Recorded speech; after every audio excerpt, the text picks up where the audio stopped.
guys, it's the Hot and Fuzzy. This is Michael with Gamer Nation. We're doing a conjunction here today with Tyler's channel.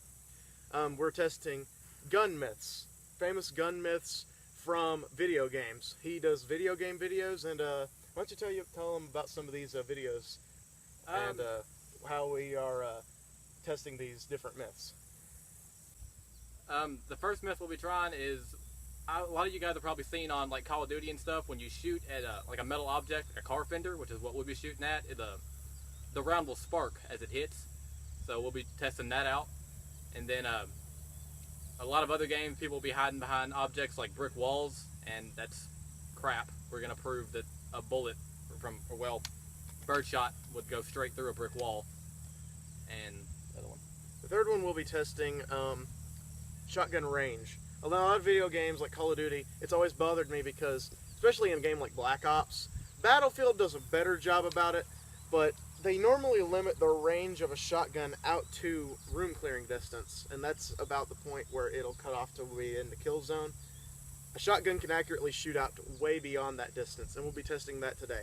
We have a watermelon that will be blasting behind the wall. We've got the car fender. We'll be doing range test with a jug of water.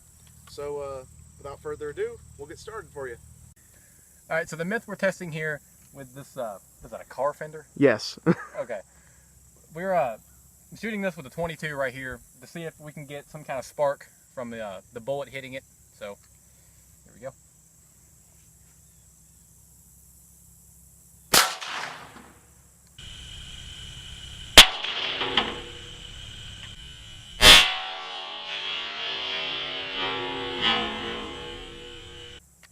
Boy, you hit it. I did not see a spark. I didn't either. Alright, so it looks like we got a good hit on it. We'll look at the slow-mo to determine if we got any sparks. I did not see any. So, I guess that's up for debate. Moving on to the 380 auto. Okay, so the next gun we'll be firing into the fender will be the 380 auto. This is comparable to a 9mm, a 7.62, well, not 7.62, I'm sorry about that, a 9mm Makarov. This, just a standard pistol round. Gonna fire it into there, see what happens. Ready.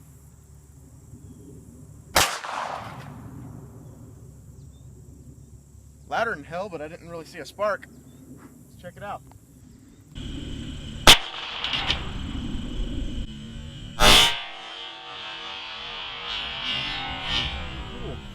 Cool, so we got a good hit. There is the bullet. Went clean through. I didn't see any sparks even on the slow motion, so I don't know. I don't think Hollywood's living up to its expectations. So we'll move on to the 12 gauge with birdshot. This is the 12 gauge with birdshot.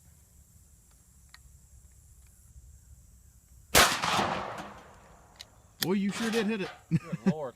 Good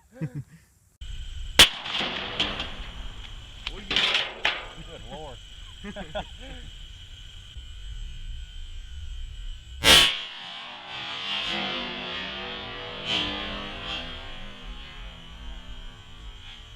Okay, so that was a good, we had a full choke in that thing. And even though it did all that damage, I don't really think that we had any sparks. Okay, so now that we have thoroughly disproven the theory that sparks happen when you shoot, and anyone that shoots a lot can attest to that. You shoot steel plates at stuff at ranges, and that kind of stuff just doesn't happen unless you're shooting tracer or incendiary. It just doesn't happen. The way they actually do it in Hollywood movies is they fill paintballs with little phosphorus bits and shoot them at the cars and stuff to make the sparks. It really helps because it does a good job of making it more dramatic, which is what they love. But now we're going to move on to shooting through a brick wall with a 7.62x54 R rifle. This is comparable to a high-powered rifle round, like in a video game when you have snipers shooting at you. This is about around the size bullet that most of the time, like a 308, like if you play Call of Duty a lot, like a Ballista or a Remington 700 or something like that would be shooting at you. And we're going to see if it'll go through. So let's move on. Okay, so like I said, we are moving on to high-powered rifle versus brick wall. This is just going to prove or disprove the theory that if you cover behind a wall, in some games it goes through, in some games it doesn't. So I want to see if you were shot at by a sniper rifle, would a brick wall save your life? I don't really necessarily think so.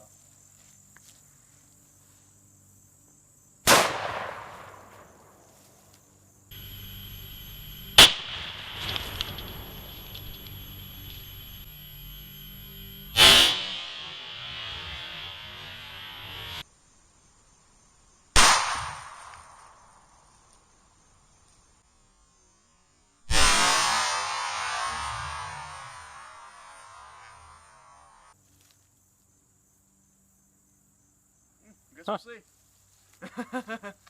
Okay, so it did quite a bit of damage. You can still see the smoke rolling out of it. Blasted through this wall. We impacted right here. Pretty much exactly where I wanted to hit.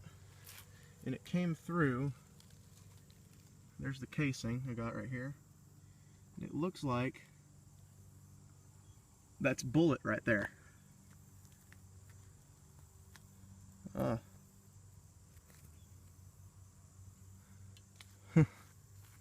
I don't really know what to make of that. Actually, on further examination, you know what? I think we got a hit right here. Okay, so it looks like you have pieces of shrapnel go in right here just from the brick, and I think I see a piece of bullet fragment right here. Wow, that is definitely bullet. Oh, that is part of the steel core, the bullet. This was just regular, this is regular surplus ammo. It just has a mild steel core. It's not armor piercing. But to be honest, if that got in that far, I don't know if it'd be lethal.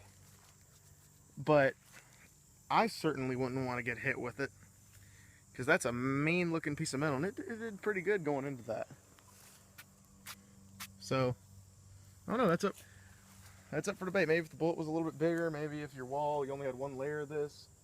But for now, I wouldn't want to be behind a wall getting shot at with a high-powered rifle. So, watermelon's still salvageable. We'll use this for our next test. We're going to do a shotgun range test. I'll put that over on Michael. Alright you guys, I have a Remington 870 here, 12 gauge, standard barrel length, like you'd see in like Call of Duty or Battlefield or something like that. And just for the hell of it, I'm going to shoot that watermelon up there. So, here we go. This is seeing how far a shotgun will shoot.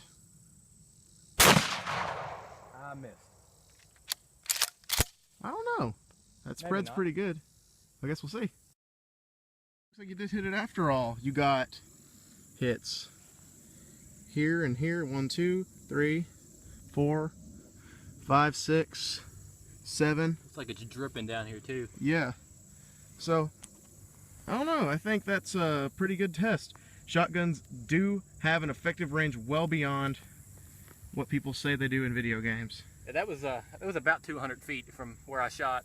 Yeah, so I think that's a pretty good test. I think even if you had double-aught buckshot or something like that, it would probably do even more damage. And especially if you had some higher powered shot shells. Those were only bird shot. Yeah. We were shooting. So that's disproving one theory. So I guess we can wrap this up. Okay guys, so as it turns out, a lot of gun myths can be disproven in reality that are in video games and in movies.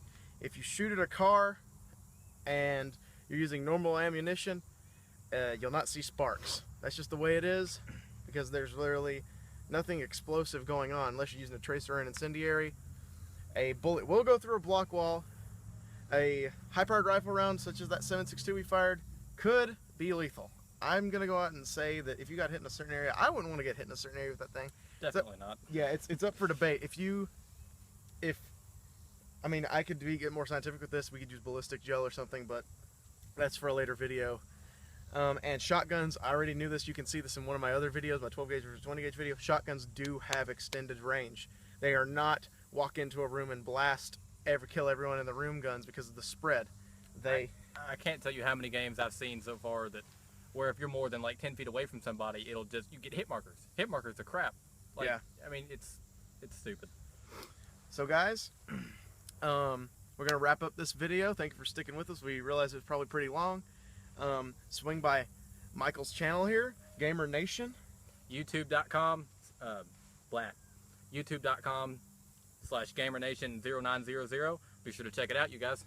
Yeah, and if you like this video, favorite it, share it on Facebook, like, comment, all that good stuff. Thank you guys for watching. Keep those subs coming, and I'll talk to you guys soon. Peace out, guys. See ya.